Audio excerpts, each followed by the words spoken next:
Jubilee Hills Public School was established in 1986 and is sponsored by Jubilee Hills Education Society. Over the last 36 years, the school has achieved significant results in providing high-quality education at the primary, secondary and senior secondary levels. With a humble beginning in 1986 with unrelenting efforts, unified mind, selfless dedication and philanthropic outlook of the management and progressive individuals, the Jubilee Hills Public School has grown in stature. The school is a non-profit organization disseminating education to every strata of the society. Jubilee Hills Public School is located in a sprawling area of 6 acres. Today, the school caters to about 3,000 plus students and is assisted by a highly qualified 160 plus teaching personnel. As far as the academic excellence is concerned, the school has an illustrious record of 100% results at the board exams since 1991, out of which 90% is inevitably distinctions and first classes. The second campus of JHPS has come up at Rampalli, complementing the growth of the city of Hyderabad and serving a long-felt need to further the quality of education to newer geographies. The infrastructure and facilities at Jubilee Hills Public School can be rated by all standards. About 104 well-ventilated classrooms with fully digital whiteboards and projection systems, the learning and teaching process continues. ATL lab, tab lab, laptop labs, science labs, 3D labs add value to the learners. Spacious library with Kindle e-learning is an added feature. A spacious playground is also provided where international standard courts for badminton, basketball and tennis are also available. 2 auditoriums provide space for cultural presentations and other activities. Solar panels provide power supply to the entire school under the green building concept. To learn more at JHPS, Suresh Kochatil speaks to T. Harish Chandra Prasad, Secretary, Jubilee Hills Education Society. A postgraduate in geography with specialization in urban studies and regional planning, Mr. Prasad has dabbled in the field of construction, farming, printing, newspaper, information and communication technology, enterprise in agriculture. He was the founder director of Vikas, the Concept School, and was involved in the development of concept-based teaching methodologies, infrastructure designing, curriculum development, student admission, and general management. He has been the secretary of Jubilee Hills Education Society from 2018 till date and has been involved in development and academic activities as managing committee member since 1991. Providing technical support in curriculum formation, developing subject-specific pedagogies, teaching evaluation, infrastructure design and development, establishment of new branches, amongst the others. Welcome to Brainfeed EdTalks, powered by Tutoroot Technologies. Today, we are in Jubilee Hills Public School, and to speak to us is T. Harish Chandra Prasad, Secretary of the Jubilee Hills Education Society. Education, as they always say, and I've been saying it all along in my previous talks, is about a profit motive and a not-for-profit motive. Many educational institutions are on one side, where there are many but dedicated ones like we have in Jubilee Hills Public School here, who actually go out of the way to provide education at a cost that remains within sustainable limits and not for profit. But beyond all that is the topic of education. How did it all evolve? And to speak to us about all this and more is T. Harish Chandra Prasad, Secretary of Jubilee Hills Education Society. Welcome to the show, sir. Now, my obvious question to you, the first one would be, when did this journey begin in this place where we are sitting right now? Yeah, there was a situation where we had Bharati Vidya Bhavan as the only school for the entire 2,000 and odd acres of Jubilee Hills area, and who were not giving admissions to the children of the Jubilee Hills itself, residents. So there was one retired principal and a retired lawyer who both came together and said that I think it's time we should think of starting a school for the society itself instead of depending upon a school with a big name and everything. Why don't we start it at a smaller level? So in 1986, September, They came together, pulled up some members, about 58 members attended the first, the so-called general body meeting where they formulated certain things and then they established it. And I think it was registered by December 1986. So the official body of Jubilee Hills Education Society came to being with a purely, solely, no profit motive. That's excellent. To start a CBSE school, all the voluntary work. And since then on, a lot of donations came in. Then this land was allocated by Jubilee Hills Society because the secretary here happened to be the secretary there also. And a lot of people being from the society itself here as members of Jubilee Hills Society at the time, Education Society at the time, all these things were possible. And then the donations started coming in a little bit liberally in the beginning, then a little difficult. Buildings were built, so many people contributed. And we're all part of that time at the initiation period and all that, and then we all pulled in our strengths. From 15 children to 3,000? 3,300 as of date. That's a huge jump. In this branch here, then we've got the Rampalli branch where we have just now crossed the 600 mark. As I'm sure speaking one day that now. will also reach 3,000. Yes. But Mr. Prasad, you have come from a different background, but of course education has been your passion. You have been involved with the school from day one. But when you look back at your career, can you just detail us a bit on that? Yeah. My basic interest started in the school when my children also were not given admission in Bharati Vidya Bhavan. Okay. So I said, though I was member by that time itself here in the society out of my interest, because my father-in-law and every one of us were here. We all thought, why shouldn't we support the society? So I said, let's forget about any other big school and let's bring our children to our school. We are here and let us take it forward. So that sort of a zeal, I think more than about 20-25 members had at the time. So we brought in our children. We had NRIs here who were members and who brought their children here into this school when it was we had thatch sheds here. When even the buildings were not even, they're at various stages, right? So classroom requirements, so we made some literally thatch sheds. Okay. They put their children, commendable thought processes by those people who, especially one family I know, 4 members of the same family. Okay. Right from 10th grades onwards to 1st grade. The youngest son was my daughter's classmate in the 1st grade. Both of them attended thatch sheds. All these kids were all citizens of the US. They were born citizens of the US. But I think they accepted it. Yes. That's a very commendable thing. My question to you would be on education now, because every school claims that they are the best, their education system is the best, their teachers are the best, and naturally the students are the best. But when I ask you about this specific school as such, the Jubilee Hills Education Society, what would you say your USP is? Well, to put it in a nutshell, a child has to learn. And for that, what a school has to do, it has to do. But unfortunately, the education system is not allowing us to do a lot of things.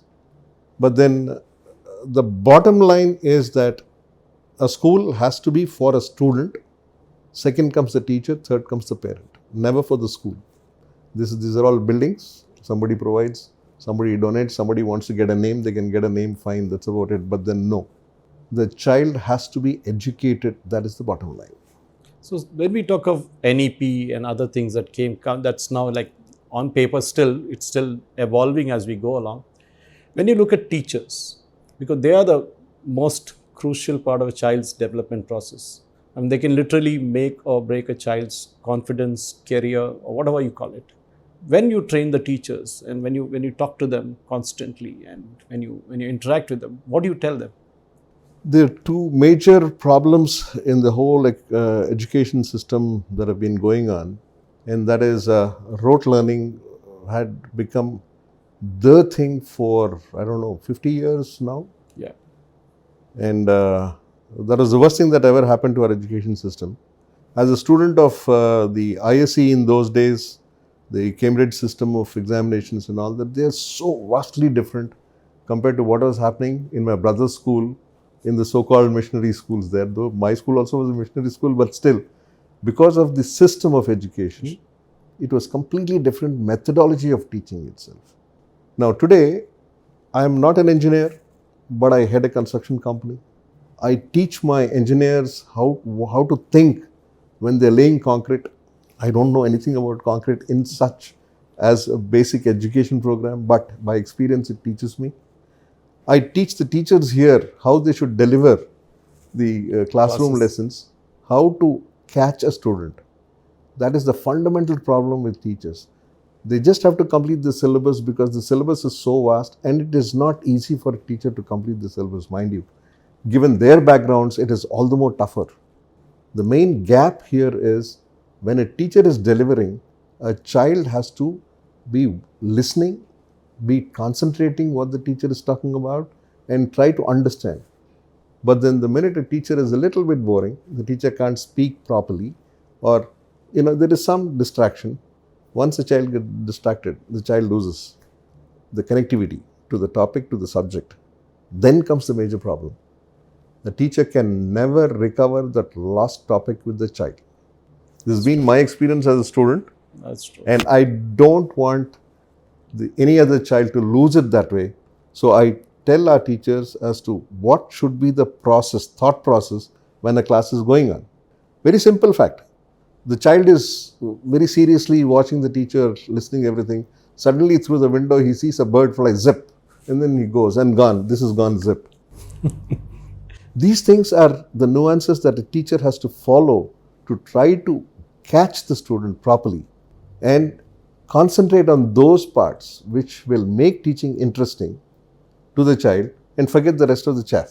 But then unfortunately they have to complete a syllabus, and everything goes by the period, by the time, and by the lesson plans that are devised by the whole school and then put in place. You can't miss something, because if you miss the lesson plans, then comes a problem for the examinations. Again, marks and the rankings, and so many things depend upon that. So it's all a messy thing. So the education policy has dictated terms that the teacher should not teach the children.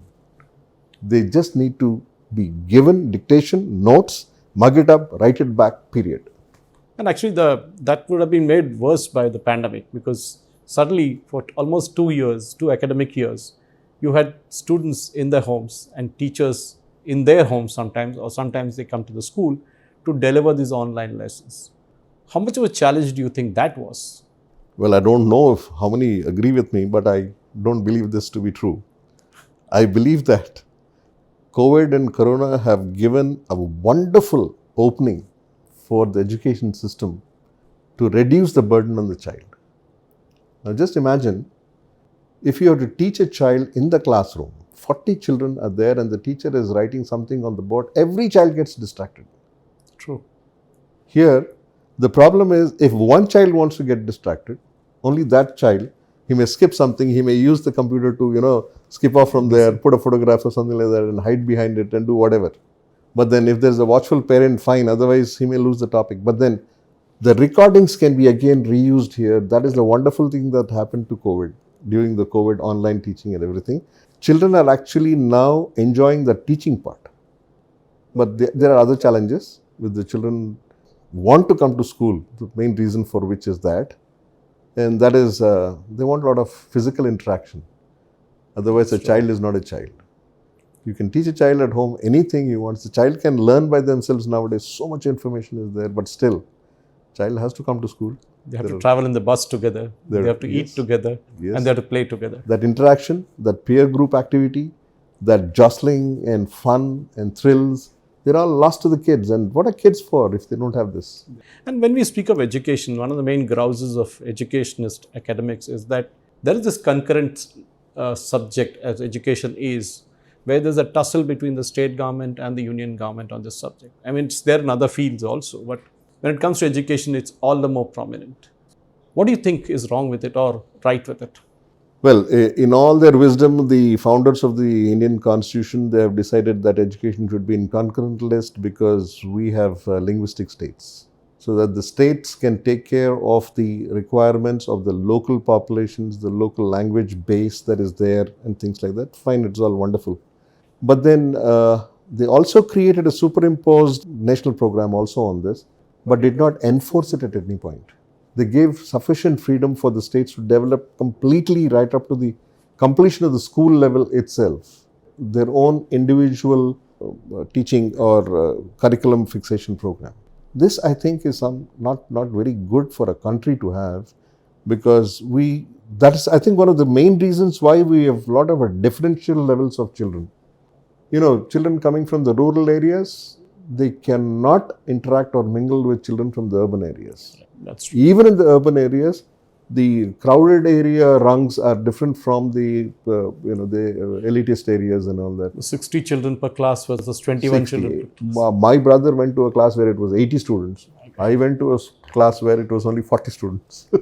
But now that also is considered crowded. Parents want Lesser. Individual attention to the children. Yes, that's only the people with the money who can afford But it. then how does this concurrent list really create a havoc in this manner? Yes. Like I said, when you don't have a national agenda as to how a person in India should be delivering the goods tomorrow in any subject, let it be medicine, let it be engineering, let it be anything. If there is not one program which will dictate the levels of the children in the country itself, there is a disparity everywhere. And that disparity will again create a job disparity again. So some states would lose out in certain areas, other states' children would be gaining in certain areas. For example, business management, or for example, you take even the administrative services. Chennai used to send the largest number of students till 1980, even 85 also. But now, Chennai students have gone into software and business Bihar management. and UP now, that's everywhere else. Now, this is how the disparities come about, because we don't have a national education policy that was enforced. It was there long time ago. It was there. Now also we have a new national education policy. There is a beautiful change here, I see. A lot of freedom given, but then still implementation is still pending, and a lot of... When we speak of education, one of the things that happens is, in India especially, this is an Indian phenomenon of tuitions. Yes. Because parents often feel that the school delivers to this extent, and from there on, if the child has to learn more, they need tuitions. Now, definitely these days there are online options like what we have in Tutoroot or other organizations that are presenting it. But my question to you would be, if everything is taught in school, and I think you were also some time back running your own school at that point in time, where you insisted that there would be no homework taken back home. Everything happens in the school. Now, parents are working nowadays. Sometimes both the parents are working. It's difficult for them to know what homework the child has. Do you think the culture of homework, because the parents are very demanding nowadays, you obviously would know that better than me. So how do you think that we need to eliminate that gap? Yeah. There are two types of parents. Very few of them, about 20 to 25% of them, they follow their children very, very carefully. Another 50% of the parents, they follow the children only at the 9th and 10th class when they're about to finish their school finals. 25% never bothered any time throughout the child's lifetime. These are sets of parents that we have. Now, the parents that come up with a lot of questions to the school are the ones who are concentrating on their children. But fortunately or unfortunately, because of the national education program or the state education programs, there is no cohesive action that parent can take to ensure a child's success in understanding education. So what happens? The only question they come up and say is, you did not complete the syllabus. This topic was not taught properly. That's about it. That's where it ends. But I have always maintained this one statement, and that is, the school is only a catalyst. It never can complete the entire education to the child. That's true. I strongly believe in this, and I can even get you 100% evidence that this is true. In fact, there's a book, a very old book, published sometime I think in the 1940s or 50s, from Scotland, where it says, anything a school can do, you can do better. That's true. Right. I've followed that book thoroughly. And I am confident that majority of the children who pass through good grades are those who are helped by their parents at home and maybe a little bit of tuition support.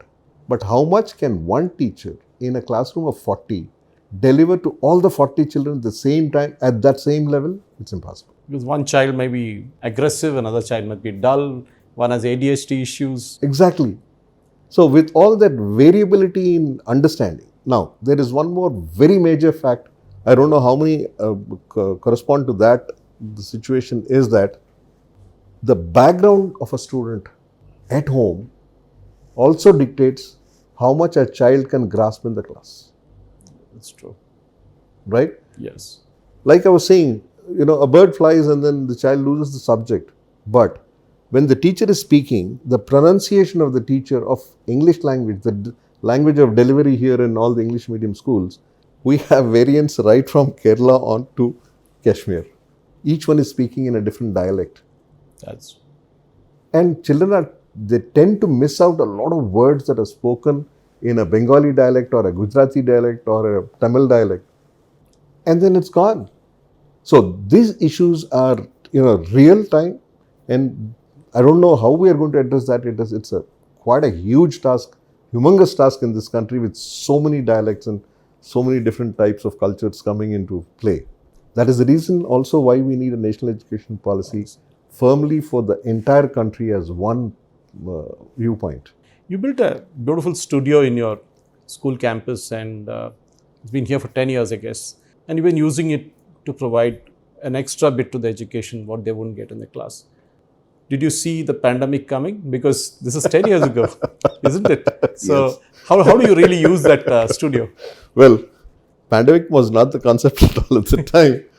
We started this concept when we realized that at some point of time, children coming to Jubilee Hills was becoming difficult because the traffic started growing and then the buses started failing to deliver children in time here. So children were missing out classes. So we thought, we can have a dual program where we can first, because arts is a society, not for profit, we thought, we should be able to do some help to the rest of the community also. So what we thought was that while helping our children in recovering lost lessons or lost periods or a better teacher explaining a topic, same thing, we thought we should have a recording center where we will record the best teachers' teaching methodologies for each topic.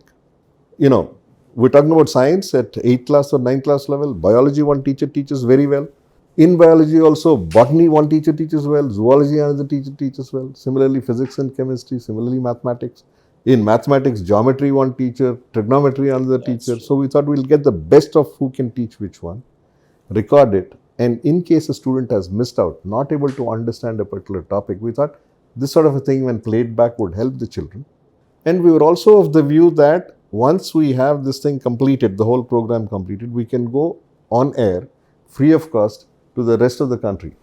That was the another concept why we started the studio as such, invested huge amounts of money in that. It did pay off even before the pandemic, and it played a wonderful role during the pandemic for us. That's it. In education system, we jumped from SSC, the state boards, into CBSE. CBSE is always considered a better cousin of SSC. But there are other options like IGCSE, ICS.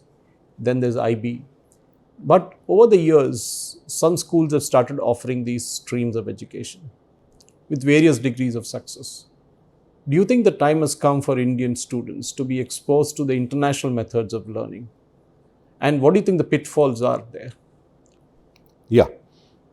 Very simply put, I think our CBSE should grow into an international standard rather than we adopting international standards. The reason being that the variation in our population, economic variation is there, psychological variation is there, sociological variations are there. Keeping so many kinds of variations, it is very, very difficult for any one type of system to be adopted from an international system. Now, we can't have CG systems. Like I told you, I am a CG product. I did my senior Cambridge exam. I get my certificate from Cambridge University and everything.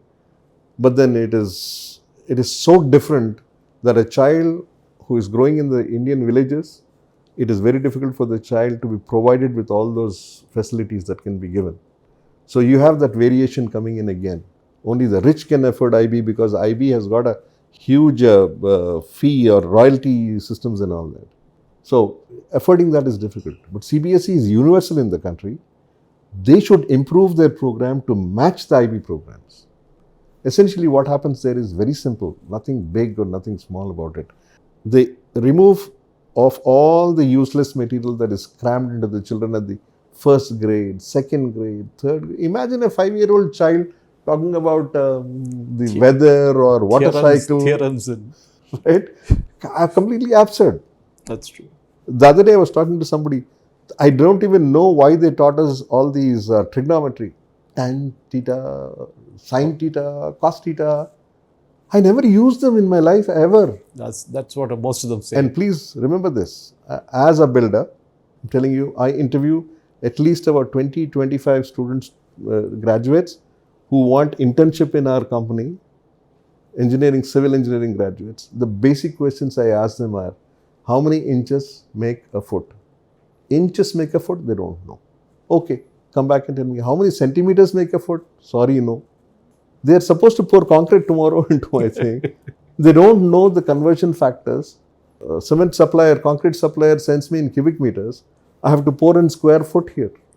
Now, square foot multiplied by the thickness of the slab. The funniest thing is, we have got 10,000 square foot, but the thickness of the slab is 150 mm. Now, mm, feet. Both the systems are used simultaneously in India. Without that knowledge, I have to hire engineers. I don't know how much a load it can take.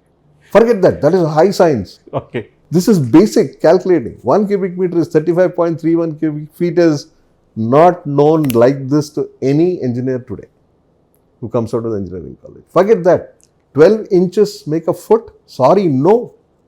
So they remember a few things, the meter tape that they go when they buy cloth at the meter shop, it says 100. So 100 inches make a foot, sir? They ask you the question. They ask me the question. No, that I think the failing in the Indian education system is that you described that at the start. Yes. So you're going and teaching them trigonometry, you're going teaching them high-level geometry. Sorry, no. Calculus is, I'm sorry, it's so mind-boggling. Will it be useful in life? Nobody knows that. We don't know that. And whether it is useful or not, at an age where it is useful, it is easy to learn. Why cram all that to the children at the 8th class, 7th class, 9th class and 10th class level, which they have never used ever in their life today? How about IIT and any NEET for third class preparation? that I think is the more ridiculous of it. It is only that severe competitive testing why they have syllabus like that. I think I blame parents for it. I think I always call it the unrealized dreams. I could not get into IIT, right. So I want my child to get into IIT. I couldn't become a doctor, I want my child to become a doctor. Right. Same with IA. The question obviously would arise today is there is so much of information overload for children. They can go to Google and get any answer they want. Obviously, they come better prepared to the class than possibly the teacher would. In such a case, how do you deal with this kind of activity, where children, when patients go to doctors fully prepared, but in terms of children, in terms of education, where do you think this would all end up? Yes. Here we have the biggest problem here. And that problem is children browse a lot nowadays and then they get answers. You got Wikipedia, you got so many other websites that come and keep popping in, giving you a lot of information and everything. But cutting out the chaff, coming to the base level, what they need at their level, identifying that is a huge problem. But then the children think that, oh, the teacher doesn't know this. The teacher has to be ready for that. And the teacher is as good as that student there at that time because the teacher has never browsed those things. They don't have time to do all that. True. They overload it. Will the teacher take care of a family after school hours or will the teacher be doing this? So what is the load factor of the teacher also is very important. What is the support the teacher has at home? I think a teacher is almost like a doctor now. 24/7, you need to be at the back. You need to be at the backup. And that is what is torturing us to tell our teachers, be prepared for the child. Then, sir, what else can I do? So the subject matter content has to be suitably reduced so that a teacher can really follow the science behind. If a teacher is teaching geography, I'm sorry the teacher doesn't know anything about geography at all because social studies is a combination of 4 subjects: geography, history, civics and economics, right? And how many graduates in geography you'll get, how many graduates in history you can get, can you put up all those things? Science, yes, because majority of the students are talking about science, going into medical, engineering, so many areas. We have a botany teacher, we have a zoology teacher, we have physics and chemistry. Who is going into the arts sector to teach them history, geography, civics? And it's considered, if you're not good, you go into arts, actually. That's what it's So we can't employ so many of those teachers. And the worst thing is, you don't have geography and history teachers anymore like we used to have in our childhood. Right? You have only commerce students or economic students. That's about it. But then what happens? Who is teaching what after that? So, I can bet to you that hardly any geography teachers knows what is the elevation of Hyderabad city compared to the sea level. From the mean sea level. Period. They would ask you, what is mean sea level? No, I don't blame the teachers for it. I think it's far beyond, because the system works like that. Exactly. That's what. And they are overloaded. I mean, there are corrections, they need to enter marks, they need to do worksheets. I mean, my wife was a teacher, and I can tell you that, many times I used to help her do all these things, entering marks too. But as I close the conversation, Mr. Prasad, one question that comes to your mind, and your school is a not-for-profit school. But today, education has become a business. I mean, I don't mean schools, it goes right up to the university level, and today we have lots of private universities, medical colleges. And we have seen how children go to Ukraine to study because they get education at 1/4 or 1/5 the cost what they would get in India. Do you think the time has come for more corporates to put their money into education, at least on the CSR side, and use that funds to ensure that children get affordable education in India, schooling or going upwards? Let us go back into Indian, cultural viewpoints. There are 5 fields: Vidya, Vaidyam, Vastu, then you got astrology and astronomy, which will club itself with farming also. These activities are supposed to be Janahita Shastram. That means they are supposed to be used only for the training, development, use or whatever of the people in general, in common. You are not supposed to charge any money for any one of these activities. Right. But unfortunately for us, 3 of them are not important for the government. Correct. Only 2 are important. Medicine. They have allowed everybody to collect any amount of fees, any amount of thing, whatever you want to do. You murder a fellow and also get out with it.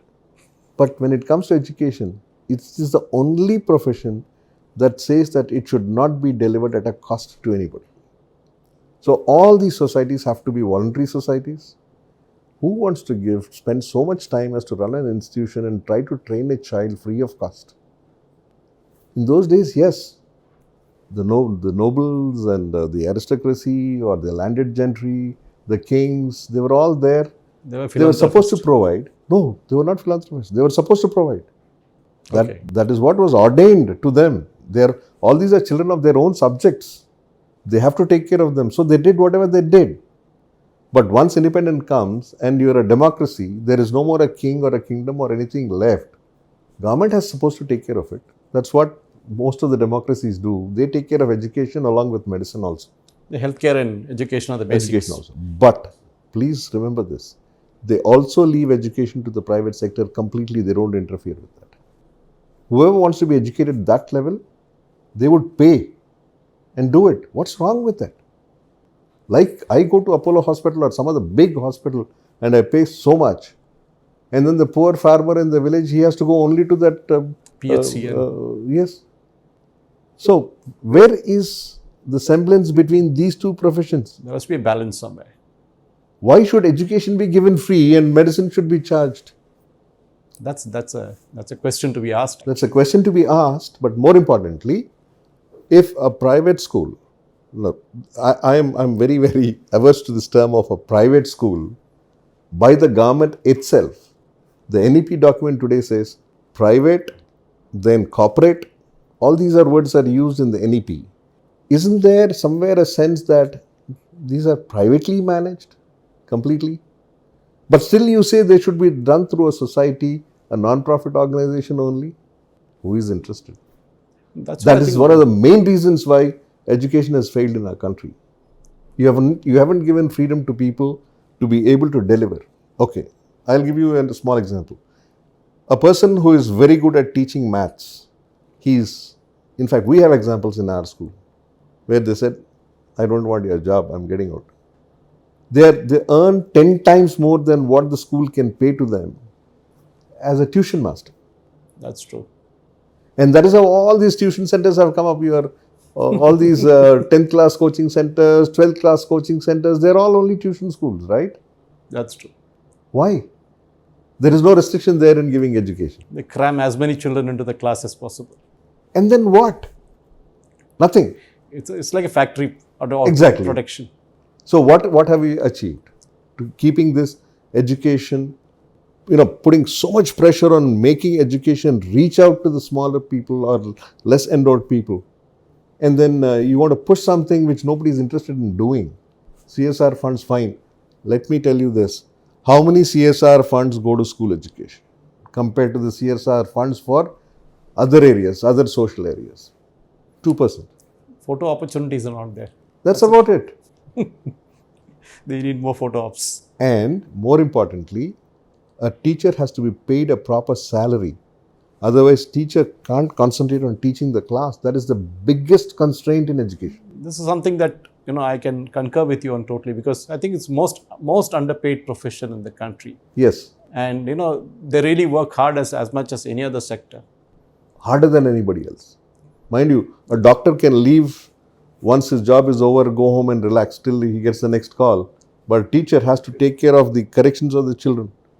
We enforced one small thing here. We said, no teacher is going to take work from here back home and work in the nights, correcting the notebooks and all that. Leave whatever. Imagine you have to carry 40 notebooks back home every day and then correct all those things. If it is one class, okay, fine. But they've got 4 classes or 5 classes to handle. Imagine how many notebooks they have to carry every day home. Why we are torturing the teachers here? As I said, with my wife being a teacher, I've gone through this. I've seen this happening actually. But as we close this conversation, Mr. Prasad, one question that I have is, where is this all going on? Where do you look at India, say 20 years from now? Do you think this current system will stay, or do you think there will be radical changes as we go along? There is definitely one, perspective I can give you about why the education was left like this was not because people at the helm of the affairs, not that they did not know what it is all about. All these people are widely traveled, highly educated, and they know everything. But then the constraints of the economic system of the country had not allowed them to do a lot of things. They could not take a lot of bold steps, take education forward. For example, can we reduce the syllabus? Why not? We've seen it this year actually. They cut down the... And what happened? Nothing happened. 30% of the syllabus was reduced. This is what we did here since long time.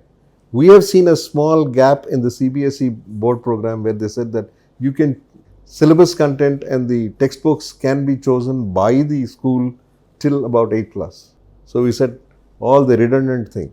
So we did a small linear programming. We said whatever is taught at different levels, the same talk, if it is repeated topic, take it off at periods so that the children are reduced.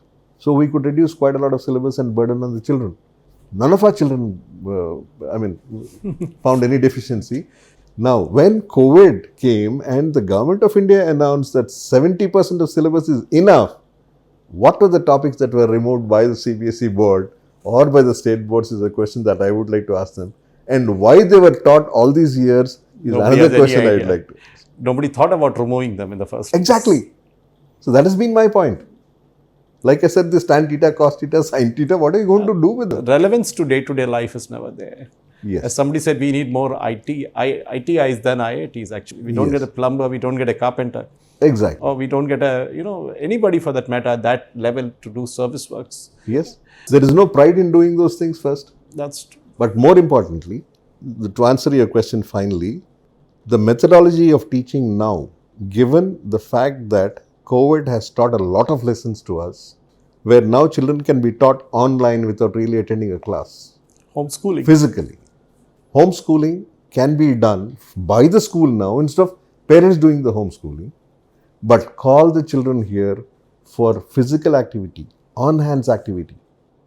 I would really say if a child has to learn physics, has to learn some chemistry, and has to learn mathematics, you make a child build a small wooden home in the lab, in the school. 10 children do a project, build a home, create all those small windows, small lights and everything, and let them learn a lot of things by doing, breaking it down, rebuilding it. Fine, wonderful. But they would have learned how to bring a slope of a roof, whether it should be at 45 degrees or not. And if it is to be at 45 degrees, what sort of geometry I should learn? What should be the angle of the wall if the roof has to be at a slope? There are so many things that they will learn. They will know the size of a bed and a bedroom that will make people move freely. They will know whether the bed has to be 6 feet or 7 feet long by 3 feet wide or 6 feet wide. All the measurements, they can tape measure it, that their homes, they will learn so much of mathematics. They will learn so much of physics and chemistry. But then they're taught sine theta, cos theta. But everything is taught there on the board, sine theta, cos theta, everything is lost. That was a wonderful conversation, Mr. P. Harishchandraprasad. And ladies and gentlemen, as Mr. Prasad was explaining, education in India is at a crossroads right now. Because previously we didn't have much of choice. But now there is a plethora of choices. Not just the systems of education, but the schools and the way the schools function. And that is an important lesson for each one of us, be it as a teacher, academician, parent, or a child. Thank you for watching Brainfeed EdTalks, brought to you by Tutoroot Technologies.